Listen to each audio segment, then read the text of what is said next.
రేవంత్ రెడ్డి సర్కార్ వచ్చిన తర్వాత రియల్ ఎస్టేట్ ఏదైతే స్తబ్దుగా ఉండిపోయిందో, ఆగిందో అప్పుడు చాలామంది మిత్రులు ఏమన్నారంటే, ఇది కరెక్షన్ పీరియడు. ఇలా జరగాలి. అసలు కేసీఆర్ ఎంత పని చేశాడు. రియల్ ఎస్టేట్‌ని సామాన్యునికి అందకుండా చేశాడు. సో, ఇప్పుడన్నా కనీసం ఆకాశం నుంచి ధరలు దిగొస్తాయని చాలామంది సర్ది చెప్పారు. రైట్? మీరు వినుంటారు అవన్నీ. True, true. సో, సంతోషం అనుకున్నాం. కానీ వాళ్ళు 100,00,00,000కి అమ్మితే వీళ్ళు 100, 50,00,00,000 నుంచి స్టార్ట్ చేశారు. దీన్నేమనాలి? దీన్నెట్లా చూడాలి? అంటే ఇప్పుడు గవర్నమెంటే బిజినెస్ స్టార్ట్ చేసింది రియల్ ఎస్టేట్. ఎగ్జాక్ట్‌లీ. అది గత ప్రభుత్వంలో మొదలైంది. ఈ ప్రభుత్వం కంటిన్యూ చేస్తుంది. ఒక ఓకే. రీజన్ ఏంటంటే గవర్నమెంట్‌కి ఫండ్స్ కావాలి. ఓకే. ప్రాజెక్ట్స్ పెద్ద పెద్ద ప్రాజెక్ట్స్ ప్రపోజ్ చేస్తున్నారు. ఓకే. ఆ ప్రాజెక్ట్స్ కోసము ఫండ్స్ కావాలి. ఆ ఫండ్స్ కావాల్సినప్పుడు గవర్నమెంట్‌కి దొరికేదే ల్యాండ్. మన హ్మ్. దగ్గర అబండెంట్ గా ఉంది హైదరాబాద్ చుట్టుపక్కల 360 degrees లో వేరే కరెక్ట్. Cities correct. కి లేని అడ్వాంటేజ్ హైదరాబాద్ లో ఉంది. అవును. అందులో నియోపోలిస్ కోకాపేట ఏరియా మీకు తెలుసు కదా, లాస్ట్ ఆక్షన్స్ లోనే ఫస్ట్ ఆక్షన్ లో 30-40 కోట్లకి వెళ్ళింది. సెకండ్ ఆక్షన్ వచ్చరికి 60 నుంచి 100 కోట్లకి వెళ్ళింది. థర్డ్ ఆక్షన్ మరి రేవంత్ రెడ్డి గారు వచ్చాక మళ్ళీ ప్రపోజ్ చేస్తే ఈసారి ఏకంగా 130 crores నుంచి 150 crores దాకా 6 ప్లాట్లు అమ్మితే national level players like brigade కానీ, గాడ్రేజ్ కానీ, మన లోకల్ ఎంఎస్ఎన్ కానీ వీళ్ళు కొనుక్కున్నారు. అందులో అగ్రెసివ్గా కొన్నారు. 150 crores దాకా వెళ్ళింది. ఇది అంటే డిమాండ్ని బట్టి కొన్నారా, లేదు సిటీలో మార్కెట్ ఇంప్రూవ్ చేయాలని కొన్నారా, బిల్డర్స్ వైపు నుంచి చూస్తే అది అర్థం అవ్వట్లేదు. రైట్. అలాగే గవర్నమెంట్ కావాల్సి పుష్ చేసి ఈ బిల్డర్స్ అందరినీ ఆ రేట్లో కొనమన్నారా అనేది కూడా బయటికి ఎక్కడా తెలియట్లేదు. కరెక్ట్. బట్ ఫైనల్గా మాత్రము కోకాపేట ఏరియాలో 150 crores అయింది. దాని ఎఫెక్ట్ ఏమైంది, ఆ చుట్టుపక్కల కూడా ల్యాండ్ వాల్యూ అంతే బాగా కదా! పెరిగింది. గవర్నమెంట్ ఇక్కడ ఒక ఏజెంట్ లాగా పనిచేసింది అమ్మడానికి. కరెక్ట్. కరెక్ట్. సో బట్ దీనివల్ల ఆఫ్టర్ ఎఫెక్ట్స్ అనేవి చాలా డెఫినెట్ గా పేదవాడి మీద, మధ్యతరగతి మీద, భయంకరమైన హౌసింగ్ మీద యెస్. డెఫినెట్ గా పడుతుంది. ఇప్పుడు ఎందుకంటే వాళ్ళు కోకాపేట్ మాత్రమే అమ్ముంటారు 150 crores, కానీ కోకాపేట్ చుట్టుపక్కల కూడా అదే రేంజ్ లో ఇప్పుడు డెవలపర్స్ కొనాల్సి వస్తుంది. డెవలపర్స్ కొంటే, ఫ్లాట్స్ కొంటే వాళ్ళు ప్రైస్ పెంచాల్సి వస్తుంది.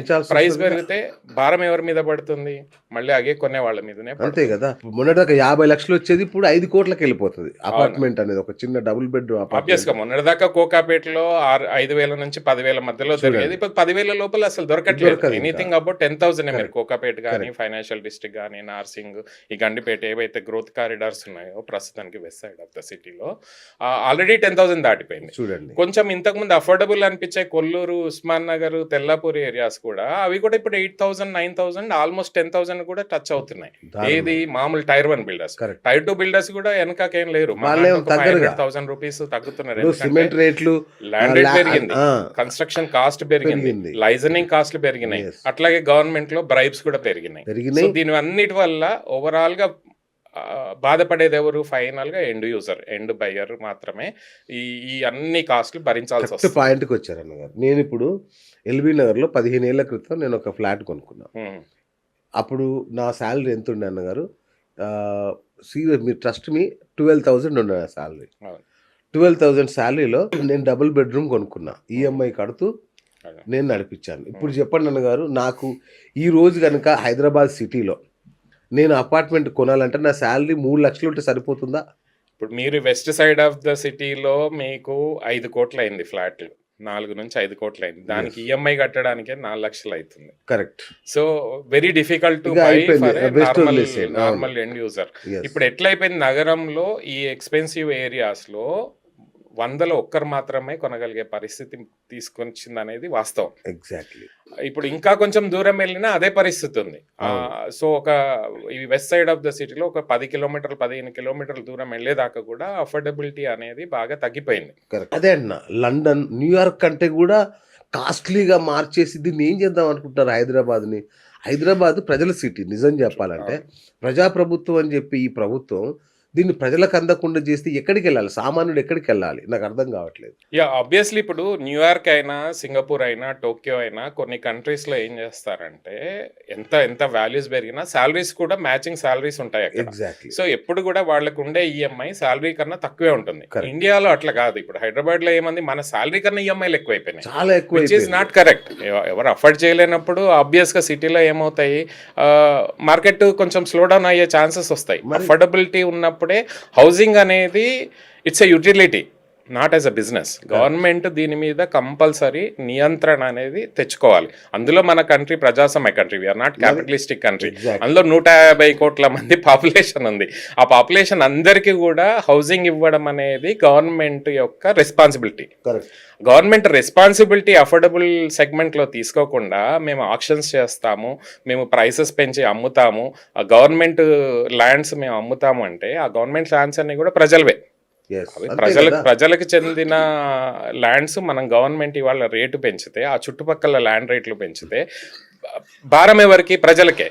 కానీ ప్రజాస్వామ్యంలో ప్రజలతో ఎన్నుకోబడిన ప్రభుత్వము, ప్రజల చేత నడిపే ప్రభుత్వము కంపల్సరీ హౌసింగ్ అనేది ఒక యూటిలిటీ. విద్య కావచ్చు, మెడికల్ కానీ అంతే కదా. హౌసింగ్ అనేది ఒక అవసరం, జనాలకు అవసరం. ఈ అవసరాన్ని గవర్నమెంట్ కంపల్సరీ కన్సిడర్ చేసి ఒక అఫోర్డబుల్ హౌసింగ్ అనేది కంపల్సరీ క్రియేట్ చేయాలి. అవి పేపర్ వరకే పరిమితం ఉన్నాయి. అంటే Exactly. డబుల్ బెడ్రూమ్ అని ఒకటి చేశారు, కానీ అందరికి అందట్లేదు. అంటే ఇప్పుడు ప్రతి ఒక్కరు వెళ్ళి డబుల్ బెడ్రూమ్లలో వాళ్ళు ఇచ్చే డబుల్ బెడ్రూమ్లలో ఉండాలా? కాదు కదా. అది కూడా పేదోళ్ళకే, అది లిమిటెడ్ Limited అవైలబిలిటీ అంతే ఉంది. కదా. ఇప్పుడు రేపు లోవర్ మిడిల్ క్లాస్ పరిస్థితి ఏంది, మిడిల్ క్లాస్ పరిస్థితి ఏంది, అప్పర్ మిడిల్ క్లాస్ కి అయితే ఈ రోజు వాళ్ళకి కూడా కష్టమైతుంది. ఛాన్సే లేదన్నా. పెరిగిన తర్వాత అలాగే ఇంట్రెస్ట్ రేట్లు కూడా ఆల్మోస్ట్ ఇప్పుడు 7.5 to 8% ఉంది. దాని బదులు 8 రిజిస్ట్రేషన్ కాస్ట్ కూడా 7.5% నుంచి 8% దాకా చూడండి. రిజిస్ట్రేషన్ కాస్ట్ పెరుగుతుంది. సో పెరుగుతుంది. ఇవన్నీ యాడ్ చేస్తే గవర్నమెంట్ ఒక బిజినెస్ చేస్తుంది తప్ప ఒక ఎగ్జాక్ట్లీ. మనిషి ప్రజలకి యూజ్ అయ్యే అఫోర్డబుల్ సెగ్మెంట్ లో వర్క్ చేయట్లేదు. పాలసీస్ డెఫినెట్ గా గవర్నమెంట్ అఫోర్డబుల్ సెగ్మెంట్ మీద వర్కౌట్ చేయాలి. ల్యాండ్స్ అఫోర్డబుల్ రేట్ లో ఇవ్వగలిగి ఉండాలి. కాలనీస్ డెవలప్ చేయాలి. ఒకప్పుడు పాతకాలంలో కాలనీస్ డెవలప్ చేసి ఇచ్చారు ప్రజలకి, అక్కడ కొన్న వాళ్ళు కూడా బాగుపడ్డారు. కానీ ఇప్పుడు రీసెంట్ గా జరిగిన పరిస్థితి లేదు. ఈవెన్ గవర్నమెంట్ చేసే ప్లాటింగ్ వెంచర్స్ కూడా ఇవాళ ఆక్షన్ పెట్టి ఎంత మాక్సిమం అమ్ముతాము అనేది గొప్పగా చెప్పుకునే పరిస్థితి. ఎగ్జాక్ట్లీ. ఎంత దారుణం. ఇప్పుడు మన అక్కడ చేసింది ఏంటి, నియో పోలీస్ లో ప్రభుత్వం బ్రోచర్ రిలీజ్ చేసినట్టుగా అనిపించింది. ఈ నగరాన్ని అమ్మేస్తున్నాము, ఇగో ఇక్కడ నుంచి స్టార్ట్ అని చెప్పినట్టుంది తప్ప ఇది ఎవరికి లాభం అన్నగారు? 1% ప్రజల కోసం మీరు 99% మంది ప్రజల్ని ఇరకాటంలోకి పెడతారా? డెఫినెట్ గా అండి. ఎప్పుడైతే ఇట్లా ఒక ల్యాండ్ అని హైప్ క్రియేట్ చేసి ఎక్కువ రేటుకి అమ్మితే, హైప్ క్రియేట్ చేస్తే భూమి రావచ్చు. భూమి వచ్చినప్పుడు బబుల్ కూడా వస్తుంది. మరి సో అత్యధిక ఎక్కువ ఎంత హైప్ క్రియేట్ చేస్తే అంత భూమి రావచ్చు టెంపరీగా. కానీ భూమి వచ్చినప్పుడు బబుల్ అనేది కూడా వస్తుంది. అవును. బబుల్ వచ్చినప్పుడు ఎవరు నష్టపోతారు? సామాన్యుడే కదా. సామాన్యుడు నష్టపోతాడు. బ్యాంకులకు ఇబ్బంది అవుతుంది, డెవలపర్స్ కి ఇబ్బంది అవుతుంది. రేపు అద్దెలకు ఎవరు రారు, జనాలు కూడా రారు. అప్పుడు జనాలు మైగ్రేట్ అవుతారు, సిటీకి రారు. ఇప్పటిదాకా హైదరాబాద్ అడ్వాంటేజ్ ఎందుకు అంటే, వేరే సిటీస్ నుంచి, వేరే స్టేట్స్ నుంచి హైదరాబాద్కి ఎందుకు వస్తున్నారు? Because of the affordability, culture, ఇక్కడ వెదరు, ఇక్కడ గవర్నమెంట్ పాలసీస్, సేఫ్టీ, సెక్యూరిటీ ఉంది కాబట్టి కంపెనీస్ వస్తున్నాయి. యాజ్ వెల్ as కంపెనీతో పాటు ఎంప్లాయ్మెంట్ వస్తుంది, ఎంప్లాయ్మెంట్తో పాటు మైగ్రేషన్ వస్తుంది. కానీ గవర్నమెంట్ ఈరోజు ఈ మొత్తం రియల్ ఎస్టేట్ని ఒక బిజినెస్ లాగా చూసినప్పుడు డెఫినెట్గా ప్రైసెస్ పెరుగుతాయి, దాంతోపాటు ధరలు పెరుగుతాయి, దాంతోపాటు రెంటల్స్ పెరుగుతాయి, మైగ్రేషన్ అనేది స్లోగా తగ్గిపోతుంది. ఇదంతా మళ్ళీ మిడిల్ క్లాస్ వాళ్ళు ఏంటి, నగరం మాది కాదని దూరం వెళ్ళిపోతారు. సో ఇప్పుడు ఏంటి, రిచ్ క్లాస్ వాళ్ళు మాత్రమే సిటీలు ఉండేటట్టు, మిడిల్ క్లాస్ వాళ్ళు సబర్బన్స్ కాదు.